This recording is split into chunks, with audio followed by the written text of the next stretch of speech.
I think it's probably about the third time in the past 6 months that I find myself in the offices of a law firm talking about smart cities, which tells you something. And last week I was in Brussels at the EIB as well, so that was with the finance guys. So it tells you that there's a lot to get through in terms of smart cities and how you turn them into a sort of legal and financial reality based in business models that work. And that's probably a presentation for another day, but I just make it as an opening observation. John's just described what I do, and I'm going to try and build on some of the things that Tim has said, because presumably that's why we've been asked to speak together. We have complementary messages. I think one of the things I want to say first off is that this is one of those slides, isn't it? Sort of welcome to the nirvana, the clean lines, the relatively empty roads, the beautifully uncluttered urban environment that we so often sort of conjure up for ourselves when we're thinking about sort of new initiatives, new streams of thinking like smart cities. And I don't think I've ever seen a street like this in London, nor do I think I ever will. As you're all probably aware, the job of transforming London into a smart city is one that will be largely about sort of re-engineering a very sort of exciting, dynamic, from time to time troublesome place. But the reason why I show this is because clearly the world is changing. We have an automotive industry that is sort of gathering data from vehicles and trying to build business models around its use. We've already mentioned BIM, the sort of way in which buildings and retail facilities are being transformed through BIM is something that is of real interest to us in cities. The sort of systems that we have and the system of systems that we can build is still an issue for us. We have these new disruptive business models as well. There are 42,000 Uber drivers who are registered in London at the moment, and that is something with which we still grapple. The point is that there are clean lines in this picture, but the real life in London is extremely messy. But we do have technology advances that are bringing down the price for sensor technology, and the processing power and storage that we now have and we can spin up in the cloud is something that we need to take advantage of. Tim's already spoken about some of the sort of opportunities for model-based analytics. And he spoke about that in terms of sort of sensing, mapping, analysing, and then I think sort of reacting and testing. When I think about where this city is in terms of its modelling capacity, I'll talk about it again in a short while. I think we're probably still quite static and still have quite a long way to go. But I suppose there are a whole array of questions that I sort of pose at the opening of this presentation, which are the things that government is or should be thinking about in this city. So how will those emerging technologies and business models actually affect public and private business models in the city? How do these emerging business models and technology affect the way that we think about sustainability? And I'll talk about some of the new mayor's priorities in a moment. How do you protect privacy and security? Big issues for corporate entities, down to households, down to individuals, operating in this sort of proliferation of what I'll call the markets in the cities. How do we use sort of open and shared standards to make sure that all of these things work properly? And I think BSI are in the room here today, a really important role to play. And on top of this, what does this do to government? What form should city government and city governance take? And I'll say a little bit about that as I go through the presentation as well. I spoke about having a new mayor with a new set of priorities. This is him on day one. It won't have escaped your notice that one of the things that he has really majored on is air quality, which is, I think, a great example of how we can, through modelling, through the application of data science, improve an approach to a really serious public policy problem. We have in London at the moment what I would describe as expensive Rolls Royces parked very far apart. There I'm talking about the air quality monitoring stations that we have. I think we have about 60 of them in the capital of 8.6 million people, covering an area of goodness knows how many hundreds of square miles. The interpolarity, the gaps between those air quality monitoring stations are such that I don't think we can honestly say that we are monitoring air quality in quite the way that we can.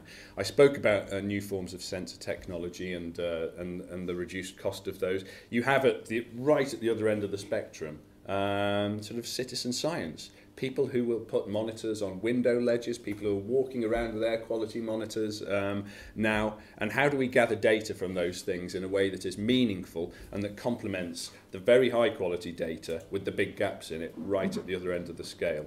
That's something that we are looking at the moment, and which is critical to Tim mentioned outcomes as well, health, the health of Londoners, and there are lots of sort of policy interventions that we can introduce around that. Other things that we're looking at as well, localised energy markets. The Mayor is talking about setting up something called Energy for London, which will be the means by which, and again this is back to sort of the legal, the business models, the policy frameworks, we will enable that proliferation of localised energy supply. And that has a big sort of data play in there as well. We're talking about establishing something called a sustainable energy management system, which is a set of algorithms that will be able to understand at a very granular level, at the household level, how individuals and households are using energy and how they will want to use energy on the basis of algorithms in the future. That is something that through a sustainable energy management system we match up to a greater number of suppliers, so that those peaks and troughs of energy demand in the city are better managed, and the energy companies win and the individual consumers win as well, and the environment wins. And then there's this thing called the nighttime economy as well. And this is really where I start to talk about new forms of data. And again, Tim touched on this. We have a night czar now. The night tubes are running and will run with greater frequency. Again, this is one of those pictures, isn't it? It doesn't really reflect what you see when you sort of step out onto the streets of London. Let's say Leicester Square at midnight on Friday night looks, not very much like this. But maybe this is where we're heading. But the point is, at the moment, government has a set of data which is, frankly, of little use to us when we're trying to understand the interactions between people, entertainment outlets, other aspects of the economy, the transport system, which is why, and I describe it as follows. I'm in that phase where I'm having interesting conversations rather than constructive discussions, let alone sort of applying in practice some of the exciting things that we can do. So I'm having interesting conversations with the likes of MasterCard, a global payment services company. Most of us have probably got one of their cards in our pockets. They can tell us an awful lot about how we are spending our money as we move around the city. In the sort of post-Brexit world, actually, just to sort of skip around a bit for a moment, we're not post-Brexit, are we? We're post-referendum. They are able to tell us, how the tourist economy in London is responding to changes in fluctuation rates. Really interesting set of policy issues that we can answer. But back to the nighttime economy.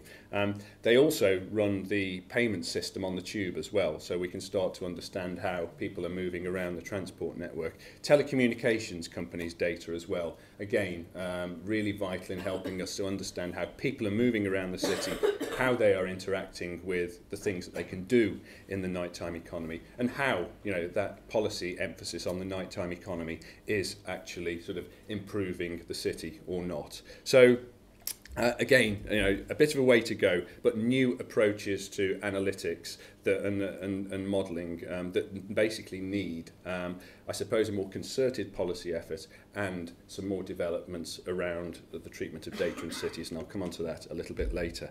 But this is where I start to talk about public services for a moment, because I do think they're absolutely critical to the city and the way in which people experience it. I suppose this chart really, he says stupidly, doesn't quite reflect what I want to say. The point is, I think it's a bit of a broken model. Has anybody heard of this thing called SMAC? It's my acronym for 2017. Like, you've got your 4-letter acronyms, and this is mine. Has anyone heard of SMAC? Did I see 0 hands? You may well learn a little bit in what I'm about to say then. Let's hope. I mean, this is, I think, the convergence of 4 things. The first of which is social networking, and again, I think Tim touched on this. So this is how you sort of harness timelines of the customer base using facilities like DataSift, and there I'm talking in sort of quite consumerist terms. Then you have mobile devices, which is users updating their profiles. It's our ability to track people's locations using mobile devices and the data that squawks off them. And then it's users actually informing themselves around deals and offers as they move towards retail outlets and things like that. And these have a public service application.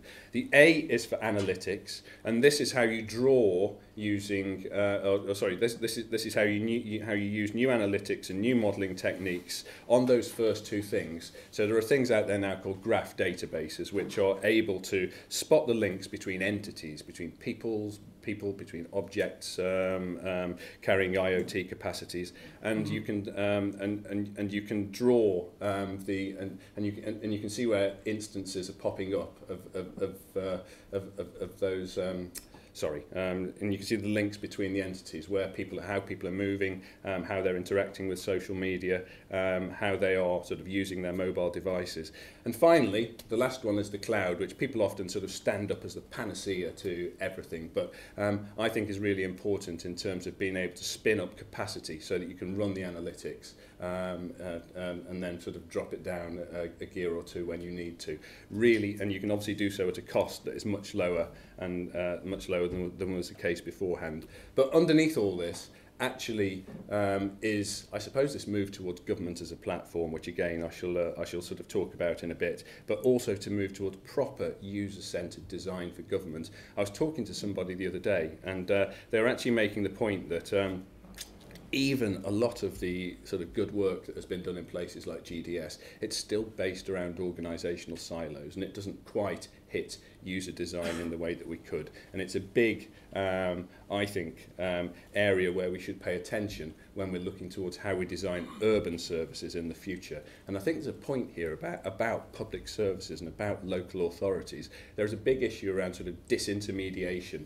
Consumers don't really sort of need to head to a front line. It used to be called like sort of vending machine government. I think this technology, the way in which people use digital, again, Tim spoke in a sort of urban planning professional context about the people who have sort of never got digital. There are people now who absolutely do, and it's a sort of cultural shift. And the organisations who deliver public services need to respond to that in a way that, say, isn't quite exemplified in this chart. But all of what I've said really requires us to take a bit of a different approach to data in the city. And I sort of challenge ourselves, really. And when I say ourselves, I'm talking about the Greater London Authority, the boroughs, Transport for London. Do we always sort of organise it in quite the way that we should? There's a real issue. Again, Tim spoke about designing cities with people in mind. We don't run cities with people and consumers and effective service delivery in mind. We do so on the basis of sort of quite strictly adhered to boundaries, organisational boundaries that turn into geographical boundaries. It's difficult in a city like ours to access adult social care across these boundaries, as it is school places, as it is to understand an issue like air quality. Particulate matter floats across these boundaries, simple as that. And I think there's a real role using new forms of data, those sort of that add to the sort of existing government data sets to understand how this city actually works. But also, there is a big task, a big piece of work around data harmonisation at the point of sharing, which helps us to sort of better understand public policy problems and to organise a public services economy, a digital services economy, in a way that we currently don't. And there are huge efficiencies there when you're talking about sort of moving from a sort of big network of server rooms through to cloud operations, and when you're talking about turnkey services, microservices, things that you build once and share often and that you sort of apply across these boundaries. These are things that we have to do in 2017. The digital technology is there, the modelling capacity is there. There's no reason why we shouldn't. I want to talk about a few of the things, a few of the ways in which we're trying to sort of change this culture. We're running a pilot at the moment with Nesta called the London Office of Data Analytics, and this is where we start to look at some of those public policy problems and drive solutions to them through the application of data analytics and predictive analytics. Subject matter for the pilot is homes of multiple occupancy, rogue landlords in short. Now again, your average rogue landlord doesn't give a monkey's whether he's operating in Lewisham, Lambeth, Harrow, Brent, so on and so forth. The data that sits within local authorities is fragmented, and there's no real way of tracking or indeed identifying homes of multiple occupancy where people are sort of piled high and where there's a sort of public health risk. So one of the things that we are doing, and again this is a sort of classic government approach, it's almost, in some of the London boroughs they've tried to create a data lake. There's an example of one where they're looking at 50 data sets. They're analysing 50 data sets to try to identify homes of multiple occupancy. What we found out they're in fact doing through applying a training data set is they are creating a whole load of white noise. What you can actually do is hit the mute button. You can turn off a load of those data sets, use 10 of them, for example, so that you can have a sharper identification of homes of multiple occupancy. So that is one learning point for me. We don't always need to head towards a sort of huge data lake. I'd almost rather have a puddle in which I can fish more effectively. But the other thing that we're doing is sort of joining the data up across the boroughs so that you can sort of, as I say, identify better where rogue landlords are operating in different jurisdictions, to get all bureaucratic for a moment. But this is something that we want to do in the future. It's all about data sharing, changing culture to address public policy issues that have significant political importance attached to them. But there are things that we do with the data, and I'll just whiz through these because it's an example of, again, how we bring data together, how we apply analytical techniques to them. This is something called the London Schools Atlas. Again, this is a sort of pan-London problem, really. And we have sort of similar sort of GIS-based, and again, Tim emphasised why GIS is important and will be really important in the future, way more than a mapping application nowadays. It is the thing that facilitates serious joint working. This is a strategic problem in London, 20,000 school places needed. And what we've done here is, we've sort of got data from the boroughs. It has been harmonised. The best way to describe it is that you have big cubes, which are, if you look at the various dimensions of them, 5,000 schools across, 1 million pupils down, and then 25,000 sort of census output areas along. And if you then imagine that you've got a time series and you've got like 5 chunks of those, five of those cubes, it's an awfully big set of data. The thing that it does is, if you're a school place planner sitting in a local authority, it allows you to sort of better anticipate on the basis of population growth, on the basis of a whole other range of data sets around travel times, around, I've mentioned population projections already, where you should build schools. And what it does for a household who are looking where to send little Johnny or Jane to school is allow you to have a more informed choice. And what we do in this case is obviously introduce lots of other data sets around school performance, around travel times again, around pupil attainment, around the sorts of things that are taught in those schools. And it pays no attention to boundaries. So it starts to open up that question around choice. But it's a real good case study of where we have got sort of harmonised data and are using it to good effect.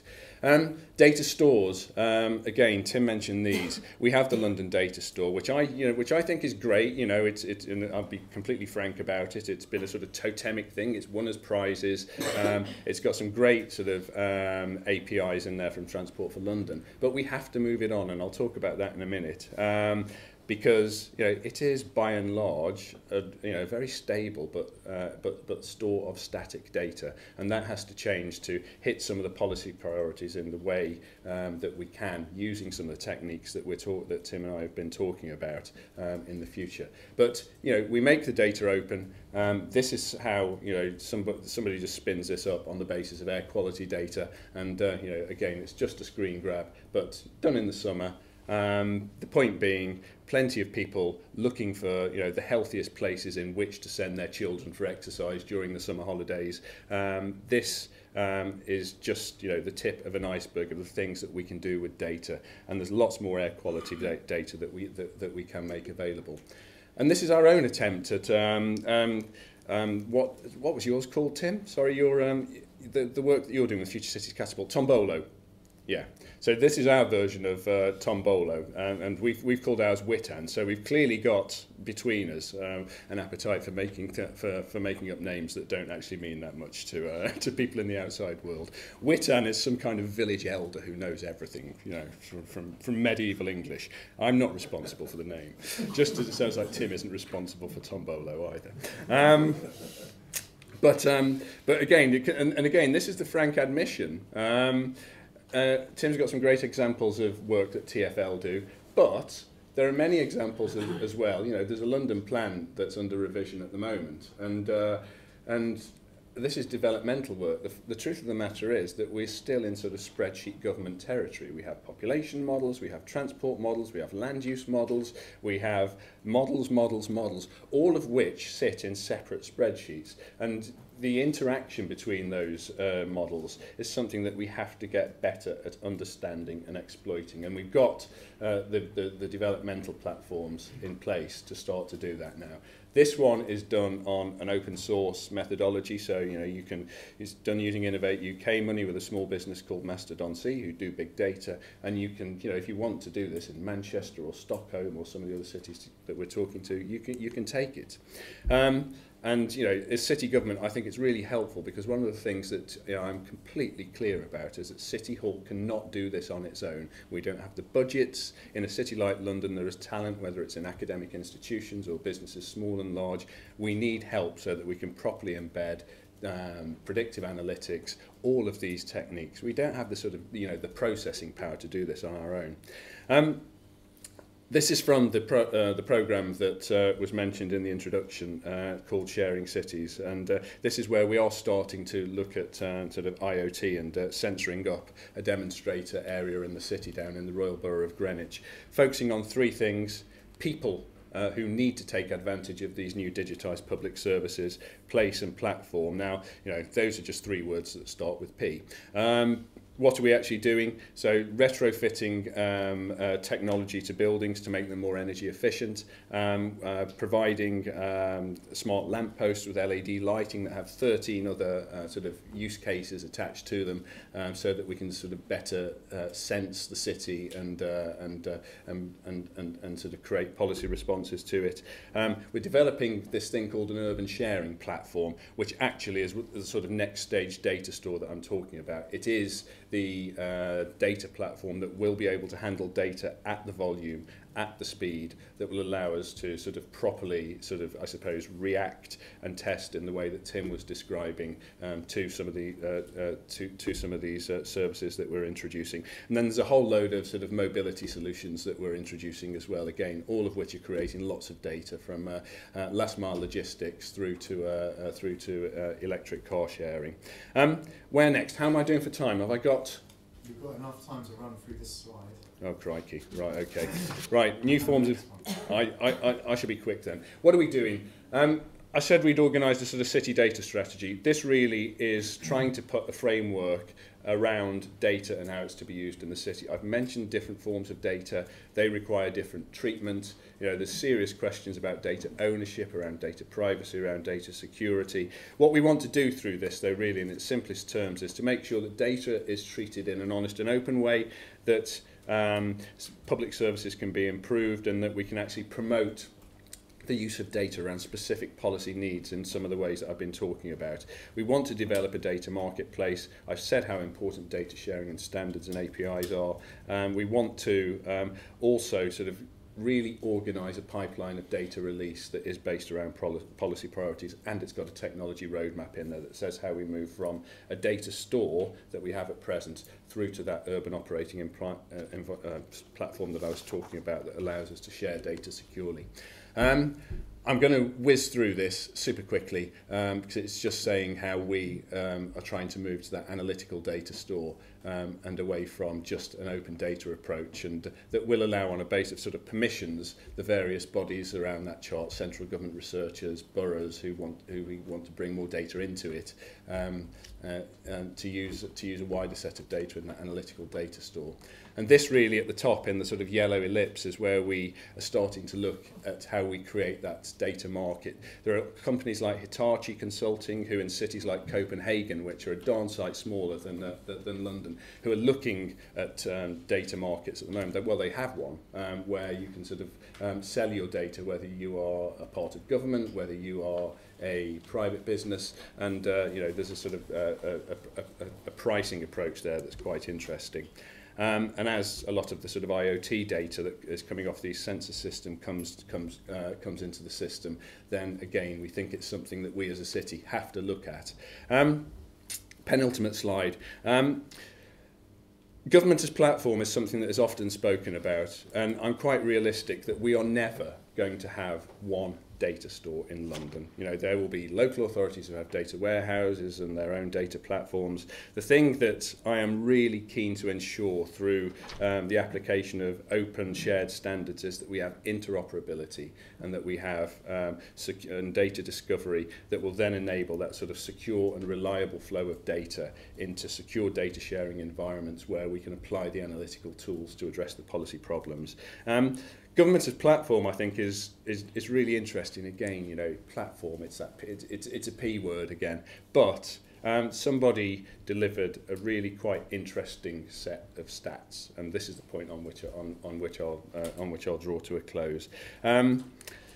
Klaus Schwab, the guy who runs Davos, has written a book called The Fourth Industrial Revolution, and he talks about platform businesses. And he said that in 1990s Detroit, the three largest companies there had a market cap of 36 billion and employed 1.2 million employees.